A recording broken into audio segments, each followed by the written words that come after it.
Haweeneyda sawirka ka muuqata waa Kalsoom Akbari oo loo yaqaan carmaladii geerida ama garoobkii geerida. Waxay guursatay in ka badan 18 jeer, waxayna dishay in ka badan 11 nin oo ka mid ah ragga ay guursatay. Waxaana dhihi karnaa waa dilaagii ugu khatarta badnaa ee Iran. Laakiin sidee ayay u gaartay tirada guurka una fulisay dilalka intaasi la'eg oo dhan? Haddaba aan ogaano. Soo dhawaada saaxiibayaal, halkani waa Malaysia, aniguna waxaan ahay Maxamed Roble. Fadlan haddii aad nagu cusub tahay subscribe saar kanaalka oo la sii wadaag saaxiibadaada. Mahadsanid. Kalsoom Akbari waxay ku dhalatay magaalada Surrey oo ku taalla waqooyiga Iran. Magaaladaas waxaa ku badan dadka reer miyiga ah, dadkeeduna waxaa lagu yaqaanaa adayg, gaar ahaan marka ay timaado xiriirka gabdhaha, guurkooda iyo dhaqashadoodaba.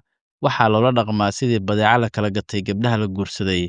Kalsoom waxay ka dhalatay qoys sabool ah, waxaana lagu barbaariyey iyada oo yar sidii ay u daryeeli lahayd gurigeeda iyo la dhaqanka ninkeeda mustaqbalka. Jirkeeda ma uusan muujin da'deeda saxda ah, sidaa darteed markii ay gaartay da'da 12 jir, waxaa loo arkayay inay tahay haweeney weyn, sababtoo ah waxay lahayd muuqaal weyn marka loo eego da'deeda. Sidaas darteed, qoyskeedu waxay go'aamiyeen in nin loo guuriyo gabadhooda. Waxaa intaasi ka sii yaab badan, nin waayeel ah ayaa soo doontay si uu u guursado gabadha yar ee Kalsoom, taasoo sheekadeeda xiisaha u sii yeelayso. Xilligaa Kalsoom waxay ahayd ilmo yar oo aan wax badan fahamsanayn, maadaama da'deedu ay yareed, mana ogeyn waxa dhacaya. Way ka diiday guurkaasi, laakiin qoyskeedu waxay ku qasbeen inay ninkaasi guursato. Waxay isku dayday inay guriga ka cararto si aysan u guursan, una aqbalin ninka qoyskeedu u soo jeediyeen ee waayeelka ah. Balse qoyskeeda ayaa gacanta ku dhigay oo ku qasbay guurkaasi.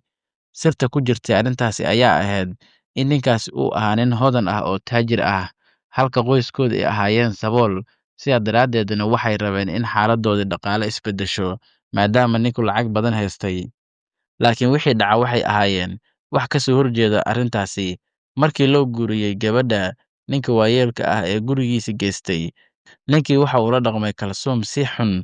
Mar kasta oo ay qoyskeedu u sheegtay dhibaatada uu ninkeeda u geysanayo, waxay ku qasbayeen inay aamusto oo gurigeeda sii wadato, isla markaana reerkeeda dhaqato.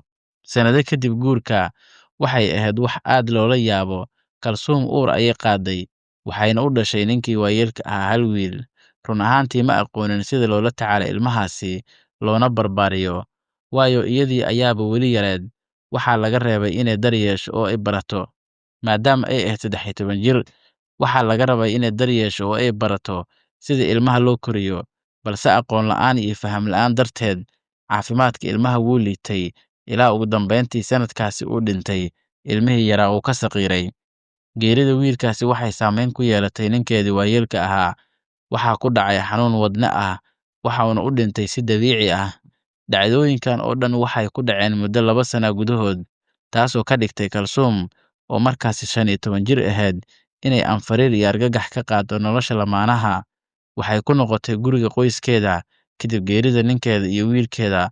Balse waqti kadib, qoyskeeda weli kama quusan inay mar kale nin ku daraan, iyagoo bilaabay diyaarinta nin kale. Mar labaad isla sheekadii oo kale ayaa dhacday. Guur loogu talagalay lacag oo qoyska lacag inay ka fikiraan oo aysan ka fikirin gabadha waxa u dan ah iyo mustaqbalkeeda. Kalsoom waxaa lagu qasbay guurka labaad, waxauna ahaa nin kale oo da' ah oo aad taajir u ahaa. Iyadoona xilligaasi waxba maysan fahmin, balse cad baa ahaa in labada waayo aragnimo ay si qoto dheer u beddeleen shakhsiyaddeeda. Waxay bilowday inay ka fikirto keliya faa'iidada ay ka heli karto guurka. Guurkeedii hore wax faa'iido ah kama aysan helin. Sidaa daraaddeed, waxay go'aansatay in guurka labaad uu noqdo mid ay ka hesho faa'iido badan, nooca ay doontaba ha ahaatee. Ninkeedii labaad, sida aan sheegnay, waxa uu ahaa waayeel, laakiin si fiican ayuu ula dhaqmay marka loo eego kii hore. Sanad kadib, Kalsoom uur ayay qaaday, waxayna u dhashay gabar. Laakiin waqti yar kadib, dhibaatooyin ayaa soo kala dhex galay iyada iyo ninkeeda. Sababtaas darteed, ugu dambeyntii ninkii waa uu furay. Markaas Kalsoom waxay keli la noqotay gabadha ee iyada dhashay oo ninkeedii ka dhintay, waxayna ku soo laabatay guriga qoyskeeda. Mar kale guurkaas ayaa noqonaya mid ka sii xumaaday. Waxay ogaatay in haddii guriga ay ku noqoto, qoyskeedii mar kale ay raadin doonaan nin saddexaad. Sidaa daraaddeed, waxay go'aansatay in guurka saddexaad uu noqdo midda iyadu dooratay, waxayna guursatay ninkii saddexaad ee iyadu dooratay. Bilooyin kadib, waxay guursatay ninkii saddexaad ee iyadu dooratay. Laakiin haddana waqti kadib, khilaafyo ayaa soo kala dhex galay iyada iyo ninkeeda, ugu dambeyntiina wuu furay. Halkaas ayay mar saddexaad ugu noqotay guriga waalidkeeda iyadoo garoob ah, balse markaana gebi ahaanba waxay ka quusatay fikirka guurka ah. Laakiin inkastoo ay ka quusatay guurka, haddana waxay guursatay 2 jeer kale. Mid ninkeedii waa uu dhintay, midna wuu furay. Sidaa daraaddeed, tirada guurka ee Kalsoon soo martay waxay noqdeen 5 jeer. 2 nin waa ay dhinteen, 3na waa ay fureen. Kalsoon waxay gaartay da'da 25 jir, 5 ninna way fureen. Waxayna bilowday inay dib ugu noqoto faahfaahinta nolosheedii. Ugu dambeyntii, waxay ogaatay in 5 guur oo ay samaysay aysan midna ka faa'iidin wax dhaqaale ah, marka laga reebo hal gabar, isla markaana og tahay in marka la furo ay mar walba ku noqon doonto guriga waalidkeeda oo ay mar kale ku qasbi doonaan inay guursato mar 6aad. Halkaas ayay Kalsoon ku garowsatay inay qasab tahay inay xal raadiso. Waxay go'aansatay inay shaqo raadiso si ay nafteeda ugu masruufto oo aanay ugu tiirsanaanin waalidkeeda. Dhab ahaantii waxay heshay maqaayad ay ka shaqayso, iyada oo maskaxdeeda ku jirto lacag ay ka heli doonto halkaasi. Kalsoon si fiican ayay u og tahay in ay tahay haweeney qurux badan, rag kastana indhahooda ay si fudud u soo jiidato. Sidaa daraaddeed, waxay go'aansatay inay ka faa'iidaysato quruxdeeda si ay wax walba uga hesho dhaqaale, maadaama qoyskeeda ay ahaayeen kuwo sabool ah. Haddii ay guriga ku laabatana ay mar walba nin lacag leh la raadin doonaan. Waxay bilowday inay eegto fursadaha horteeda yaallo ay lacag badan ka heli karto. Fikradaha guurka ku-meel gaarka ah ayay ahayd waxa ugu fudud ee markaasi u muuqday. Intii ay weli arrinta ka fikiraysay, nin weyn oo da' ah oo mar walba imaan jiray maqaayadda. Ninkaasi si cad ayuu ula dhacsanaa iyada darteed ayuuna maqaayadda u imaan jiray, oo waxa uu ahaa shakhsi ka helay quruxdeeda iyo muuqaalkeeda, taasoo soo jiidatay inuu mar walba maqaayadda soo fadhiisto, isla markaana ayada iska eego. Waxaana ugu dambeyntii ka codsaday in ay guur ku-meel gaar ah sameeyaan muddo 2 bilood ah, isagoo ballan qaaday lacag badan inuu siin doono. Inta aan sheekada sii wadin daawade, aan isla ogaana marka hore waxa uu yahay guurka ku-meel gaarka ah. Waxaa laga yaabaa inaad la yaabto, maadaama aan nahay dad Muslimiin ah. Guurka ku-meel gaarka ah, oo loo yaqaan nikaax al-mutacah, waa guur lagu heshiiyey inuu socdo waqti cayiman, tusaale ahaan maalmo, bilo ama sannado. Marka waqtigaasi la gaaro, guurkaasi si toos ah ayuu u dhammaadaa, iyada oo aan loo baahnayn furiin rasmi ah. Waxaa ku jira shuruudo iyo heshiis meher ah. Labada dhinac ayaa og oo ku heshiiya muddada iyo shuruudaha. Halkee ayaa guurkan laga isticmaalaa? Guurkan ayaa ah mid lagu dhaqmi jiray xilligii cahdigii rasuulka, nabadgelyo naxariis korkiisa ha ahaatee. Waxa uu ahaa guur markaasi bannaanaa oo diinta Islaamku ay bannaysay. Inkastoo dhowr jeer mar la xarimay, haddana la baneeyay. Ugu dambeyntiisa waa la xarimay, iyadoo dadka Islaamka ah aan loo oggolayn sida diinta Islaamka sheegayso. Ha yeeshee, hadda guurkaasi ayaa weli laga isticmaalaa meelo badan oo ka mid ah waddamada Khaliijka. Haddaba halkee ayaa laga isticmaalaa? Waxaa inta badan isticmaala Shiicada ku nool dalka Iiraan iyo sidoo kale dadka Shiicada ah ee ku nool dalalka kale sida Ciraaq, Lubnaan iyo qaybo ka mid ah Bakistaan.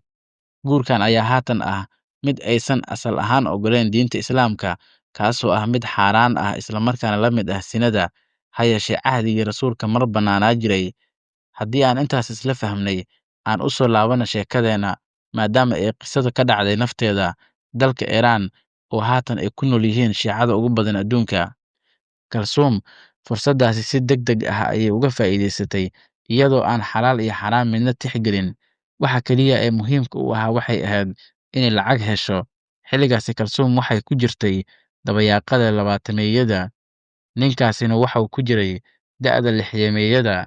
Waxayna isla markiiba ku heshiiyeen in lacag la siiyo marka qandaraaska guurka uu dhammaado. Markii ay isguursadeen oo ay gurigiisa tagtay, Kalsoom aad ayay ula yaabtay. Waxay aragtay ninku waxa uu ku noolaa qasri, aadna taajir ayuu u ahaa oo dhaqaale badan ayuu haystay. Wuxuu nolosheeda ka dhigay xilligaasi mid ka sii wanaagsan kuwii hore. Lacag badan, dahab iyo nolol raaxo leh. Kalsoom ma aysan rumaysan karin xaaladda cusub ee ay gashay, waxayna bilowday inay dareento in guurkani uu ahaa go'aankii ugu fiicnaa ee nolosheeda ebed qaadato. Ninkan waxa uu la dhaqmay si wanaagsan, wax walbana oo ay rabtana waa uu siiyey, isagana aad ayuu uga helay daryeelkeeda. Balse markii 2dii bilood ay ku heshiiyeen dhammaadeen, xaaladdu way isbeddeshay. Ninku waxa uu ku yidhi muddadii heshiiskeenu waa uu dhammaaday, waa inaa alaabtaadii qaadataa oo guriga isaga baxdaa. Kalsoom waxay isku dayday in ninka ay ka dhaadhiciso in muddada la kordhiyo, balse waa uu ka diiday, isagoo sheegay inuu doonayo haweeney kale. Ugu dambeyntii waxa uu siiyey lacagtii ballanta ahayd, kadibna si buuxda ayay u kala tageen, qasrigiisana waa uga baxday. Markaan Kalsoom waxay gacanta ku haysatay lacag aad u badan oo ay ka heshay guurkan, waxayna garowsatay farqiga u dhexeeya 5tii guur ee hore oo aysan waxba ka faa'iidin, marka laga reebo hal gabar ay dhashay, iyo guurkan kaliya ay lacag badan ku kasbatay. Halkan ayay ku go'aansatay inay shaqadeeda xitaa noqoto guur macruuf ah oo ay nin ku guursato dhowr bilood, qandaraas ah dabcan iyo heshiis, kadibna markii uu guurku ka dhammaado ay lacagta qaadato oo ay baxdo. Waaba maqaayadii waabay ka raysataba. Som ayaana markaasi bilowday inay iyadu nafteediiba raadsato ragga ay guursan doonto. Dabcan waxay shuruud ka dhigtay in qandaraasku aanu ka badnaan 2 bilood iyo in lacagtu ay ku heshiinayaan ay qaadato isla marka ay qandaraaska saxiixdo. Waaba qof shaqo tag ah. 3 jeer ayay sidaas ku aqal gashay. Guur kasta marka uu dhammaado ay lacagta qaadato oo nolosheeda ku raaxaysato. Dabcan shaqadii maqaayaddu waa ay ka tagtay, waxayna noqotay shaqadeedii dhabta ah, guurka macruufka ah oo ku meel gaarka ah, iyadoona 2dii bilood oo kastaba nin cusub guursanaysay, halkaasina lacag kaga qaadanaysay. Weliba waxay taarget garaysanaysay ama si gaar ah u ugaarsanaysay ragga lacagta haysto. Laakiin nolosheedu waa isbeddeshay guurkeedii afraad. Waxaan halkan kaga hadlaynaa guurka afraad. Kalsoom Akbari ilaa waqtigaana waxay 5 jeer ku guursatay si sharci ah iyo 5 jeer oo kala guur macruuf ah ama guurka ku meel gaarka ah. Midda muhiimka ah, guurkii afraad ayaa wax badan ka beddelay nolosha Kalsoom Akbari. Daawada ila soco, halkaas ayayna ka bilaabanaysaa nolosheeda dhabta ah ee fikradda gacan ku dhiiglaha taxanaha ah oo aan qisadeena inta badan qaybaha noo haray aan ku eegi doono. Guurkaasi waxay la aqal gashay nin waayeel ah oo la odhan jiray Axmed oo 70 jir ahaa. Ninkaasi waxa uu lahaa astaamaha ay rabtay, balse waxa uu ku daray shuruudo cusub oo ah in guurku qandaraaskiisa noqdo sanad iyo bar iyo inaysan lacagta qaadan karin ilaa qandaraasku ka dhammaado. Dabcan Kalsoom waxay kalsooni ku qabtay in ay ninka kala wareegi karto, kadibna qaadan karto wixii ay rabto, laakiin ma aysan ogeyn inay ku jirto waayo-aragnimo cusub oo haddana qariib ah. Markii ay isguursadeen kadib, Kalsoon waxay ogaatay in ninkaasi yahay baqayl aad u daran oo aan diyaar u ahayn inuu lacag ku bixiyo xitaa wax yar. Mar kastoo ay wax lacag ah weydiisato, waxa uu la imaanaya muran iyo dagaal. Qandaraaskuna weli waxaa ka harsanaa sanad iyo bar oo dhan. Sidaa daraaddeed waxay bilowday inay ka fikirto sidii ay ninka uga takhalusi lahayd. Waxay weydiisatay furiin, laakiin ninkii ayaa ka diiday, wuxuuna ku hanjabay qandaraaska guurka oo haddii iyadu furiinka dalbato, inuu qandaraaska guurka ay ku heshiiyeen u diidi doono. Halkeedii ayay Kalsoon ka bilowday inay qorshe cusub dejiso si ay ninka uga takhalusto iyada oo aan wax dhibaato ah ku imaan.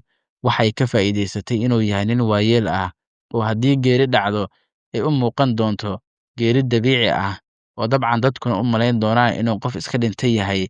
Sidaa daraaddeed waxay isku dartay daawooyin sonkor ah iyo xoogaa kiciyaal galmo ah, kadibna si qarsoodi ah ugu dartay cuntada iyo cabitaanka ninka. Qorshuhu waxa uu ahaa in marka uu ninku daawooyinkaasi isticmaalo uu ku dhaco xanuun, loona qaado cisbitaalka. Markuu ka soo laabto, reerkiisu ay aaminaan in Kalsoom ay u taagan tahay daryeel iyo garab istaag ninkaasi. Markuu ninku dib ugu soo noqdo guriga, ayay sidaas oo kale siisaa qiyaas kale oo ka weyn tii hore oo daawooyin la isku daray ah, taasoo ugu dambeyntii sababtay inuu geeriyoodo. Geeridaasi waxaa lagu fasiray inay tahay stroke, dabcan dhiig kar ku soo booday. Qoyska ninku si fudud ayay u aamineen inay tahay geeri dabiici ah, balse ma ogeyn shirqoolka ay u maleegtay Kalsoon. Sidaas ayuu ninkii ku dhintay, qandaraaskii guurkana ku dhammaaday. Kalsoom Akbari lacagtii ayay qaadatay, iyada oo aan lagu eedayn wax dembi ah.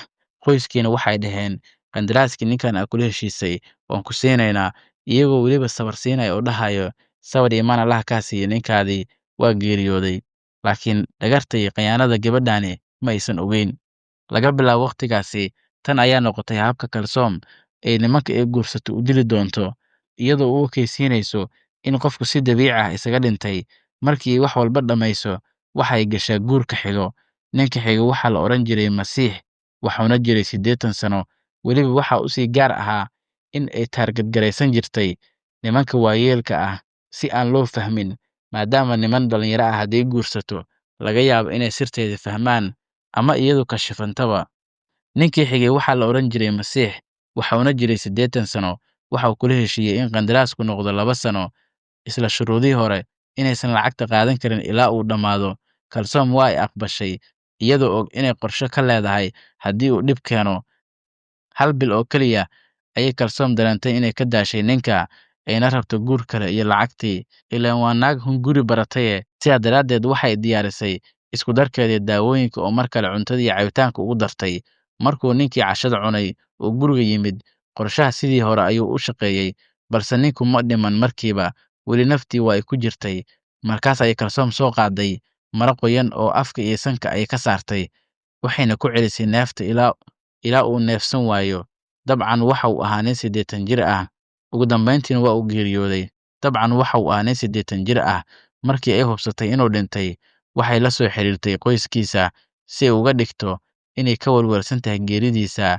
Qoyskii oo dhan waxay u qaateen geeri dabiici ah oo ninka ku timid, marka laga reebo wiilkiisii weyn oo ahaa dhakhtar, kaasoo ka shakiyey qaabka uu aabbihiis u geeriyooday. Waxa uu dareemay in geeridu ay leedahay shaki dembiyeed, isla markaana u baahan tahay baaritaan. Markaas ayuu walaalihiisa ku yidhi in uu qaabka geerida aabbihiis ka shakisan yahay, balse walaalihiis waa ay ka diideen oo fikraddaasi kuma raacin. Waxayna ku yidhaahdeen aabbahood 80 jir buu ahaa, waana caadi inuu geeriyoodo sabab kasto. Gabadhaani masaakiinta ah oo ninkeedii ka dhintay, waxba ha la sii murmin, waayo eedadaa waaye. Sidaa daraaddeed, waxay ku qanciyeen wiilka inuu aamuso, hawshaasina iska daayo. Intaasi waxaa dheer in Kalsoom ay aad ugu wanaagsaneed aabbahood, oo sidoo kale ay ugu fiicneed, waxayna si wanaagsan u matali jirtay doorkeeda. Ugu dambeyntii ninkii waa la aasay, geeridiisuna waxay noqotay mid dabiici ah. Iyaduna waxay heshay wixii xuquuq ahaa iyo in heshiiska guurka uu dhammaado. Markaasi kadib waxay guursatay 3 jeer oo kale, dhammaantood isla habkii oo kale ayay u qaarijisay nin waayeel ah. Heshiiska guurkuna waxa uu leeyahay muddo uu isagu dejiyo. Kalsoom Akbari se waxba kama gelin. Nasiib darro 3dii waa ay geeriyoodeen. Geeridoodana waxay u muuqatay mid dabiici ah oo wax shaki ah ama baaritaan ah laguma samayn. Waxaa la yaab kale ayaa ah in waqtigaasi Kalsoom Akbari ay jirtay 52 sano, taasoo micnaheedu yahay in muddo 22 sano ah ay ku jirtay waxa ay samaynaysay oo shirqool iyo halaag iyo layn oo raggii ah, ilaa aan ka soo gaarno sanadka 2023 uu noqdo guurkeedii ugu dambeeyey. Iyadoo markaasi jirtay 55 sano, waxay guursatay nin la yidhaahdo Qulaam oo 83 jir ah, kaasi oo u soo bandhigay guur kumeel gaar ah oo 2 sano ah, waayna ku raacday. Qoyska ninkana way oggolaadeen. Si dhab ah ayay ula guurtay oo gurigiisa la degtay, balse markii ay saldhigteen, waxay ogaatay in Qulaam uu ahaa sargaal hore oo ka tirsan ciidanka Iiraan. Ninkuna waxa uu ku jiray dadka shakiga ka qaba gabadhaasi. 1 toddobaad oo keliya ayaa la joogay. Kalsoom waxay go'aansatay inay ninka ka takhalusto. Ninka horay ayuu u weynaa oo xanuunsanaa. Hadduu si shirqool ah u dhintay, la isma dhihi doono ayay isdhahday. Sidaa daraaddeed waxay diyaarisay isku darkii daawooyinkooda ay u gelisay casiir, dabcan cabitaanka casiirka. Markay casiirkii siisay Qulaam, waa uu ka shakiyey muuqaalka cabitaanka, waxaana ku yidhi marka hore adiga cab. Iyadoo cabsi ka buuxdo, isla markaana iska ilaalinaysa in la dareemo, ayay koobkii qabsatay, balse waxay iska dhigtay in uu si kama ah uga dhacay gacanteeda oo galaaskii dhulka ayuu ku dhacay iyadoo cabitaankii ku jiro, kadibna waa uu kala jabay. Markaasuu Qulaam wuxuu xaqiiqsaday in haweeneydan shakigii la sheegayay uu dhab ahaantiiba ka muuqdo haatan, waxaana isla markiiba ka saaray guriga. Kalsoom waxay maskaxdeeda ku soo dhacay inay khasaarayso lacagtii heshiiska guurka, isla markaana aysan wax faa'iido ah helayn. Waxaase ugu sii darneed in ninku laga yaabo inuu ka dacwoodo. Sidaa daraaddeed waxay go'aansatay inay dhaqsi meesha ka baxdo ka hor intuusan ninku tallaabo qaadin. Waxay ogaatay in Qulaam uu seexanayo guriga gabadhiisii. Sidaa daraaddeed waxay la xiriirtay gabar u shaqaynaysay oo shaqaale ka ahayd gurigaasi, waxayna siisay lacag badan si ay daawada ay wadatay ugu darto cuntada Qulaam. Gabadhii shaqaale ahayd waxaa qaaday damac, oo sidaas ayay samaysay. Daawadii isku darka ayay sidii u soo qaadatay, kadibna cuntadii ayay ugu dartay. Ninkii isagoo si caadi ah cunto u cunayo ayuu dhulka ku dhacay, isagoo miyir beelay. Markii la geeyey cisbitaalka, waxaa la ogaaday inuu wadne-qabad ku dhintay. Kalsoom waxay sugaysay in nidaamyada sharciga ah la soo gabagabeeyo si ay lacagta guurka uga hesho, maadaama ninka haddii uu dhinto maxkamad inta tagto kadibna lacagta soo qaadato. Balse 2 maalmood gudahood ayay booliiska Iiraan gurigeeda ugu yimaadeen oo qabteen, iyadoo markaasi fahmi weyday waxa dhacay iyo sirta ka fashilantay markaani. Kadib ayay ogaatay markii Qulaam uu iyadu ka shakiyey, uu gabadhiisa u sheegay wax walba, isla markaana uga digay in Kalsoom damac ka leedahay inay disho. Markii uu dhintayna, gabadhiisa waxay isla markiiba tagtay saldhigga booliiska oo dacwad ayay ka gudbisay Kalsoom. Laakiin waxaa jira la yaab kale. Markii Qulaam isbitaalka la keenay, dhakhtarka qaabilay waxa uu ahaa wiilkii Masiix oo horey Kalsoom u soo guursatay. Ninkaasina horay ayuu uga shakiyey Kalsoom, wuxuuna aaminsanaa inay dishay aabbihiisa. Markii uu ogaaday in ninkaani dhintay uu guursaday haweeney la yiraahdo Kalsoom Akbari, isla markaana uu xaqiijiyey in iyadu ahayd tii guursatay aabbihiisa, wuu dacweeyey, wuxuuna ku eedeeyey inay ka dambaysay dilka aabbihiisa. Waxaa markaasi baaritaan lagu sameeyey meydka ninkii Qulaam ahaa, waxaana la ogaaday in jirkiisu ay ka buuxaan daawooyin badan oo aan xiriir la lahayn, isla markaana aanu isticmaalin. Sidaas ayaa Kalsoom Akbari lagu eedeeyey inay iyadu sumaysay. Dabcan, Kalsoom Akbari waa ay diiday dhammaan eedeymahaasi. Ugu dambeyntiina, gabadhii shaqaalaha u ahayd ee ay siisay lacagta si ay Qulaam loo shirqoolo ayaa ku markhaati furtay maxkamadda horteeda. Kadib markii ay muddo dheer inkiraysay, ugu dambeyntiina waa ay qiratay in iyadu dishay isaga, sidoo kalena ay dishay 11 qof oo kale isaga ka hor, dhammaantoodna isla habkaasi ay ku dishay. Haddii uusan Qulaam ka shakin lahayn oo uusan gabadhiisa u sheegi lahayn, wuxuu ahaan lahaa dhibanaha 12aad, iyaduna caadi ayay u sii wadan lahayd hawshooda shirqoolka, oo 12 nin ayay sidaas ku dili lahayd. Kalsoom waxay guursatay 18 jeer, 5 ka mid ah si sharci ah, inta kalena waxay ahaayeen guur ku meel gaar ah ama guurka loo yaqaan muctawa. Haddii ay caqligeeda iyo xeeladeeda u adeegsan lahayd meelo kale halkii ay nimankan shirqooli lahayd, nolosheeda si weyn ayay uga duwanaan lahayd sidii ay noqotay. Kalsoom Akbari ilaa hadda waxaa lagu hayaa baaritaanno, mar kasta oo cusubna waxaa la helaa dhibano kale. Wararka hadda socdo waxay sheegayaan inay dishay in ka badan 20 qof, balse waxaa lagu qoray wargeysyada rasmiga ah waa inay dishay 11 qof. Kiiska Kalsoom Akbari waxaa loo arkaa inuu yahay mid ka mid ah kiisaskii ugu khatarta badnaa uguna yaabka badnaa ee ka dhacay dalka Iiraan. Daawadayaal, halkaas ayay ku dhammaatay qisadii haweeneydii dilaaga ahayd. Haddii aad nala soo gaartay, maxaa ka fahamtay qisadaani? Haweeneydaanisa maxaa ku kalifay dhacdooyinkani? Ogowse daawade, gabadhan markeedii hore iyadoo yar oo wax fahamsanayn ayay reerkeeda ku qasbeen guur, iyagoo dantooda ahayd inay lacag ka helaan. Balse gabadhii ficiladaas iyo guurkii uu ku xumaaday iyo waxyaabaha noloshaas adkaaday waxay sababeen inay iyadu markii dambe dhaqaale darteed u guursato, haddana nimankii ay guursatayba sii disho si ay lacagta u hesho. Maxay tahay qisadan wax laga baran karo daawadayaal? Qaybta hoose comment inoogu reeb mahadsanidin.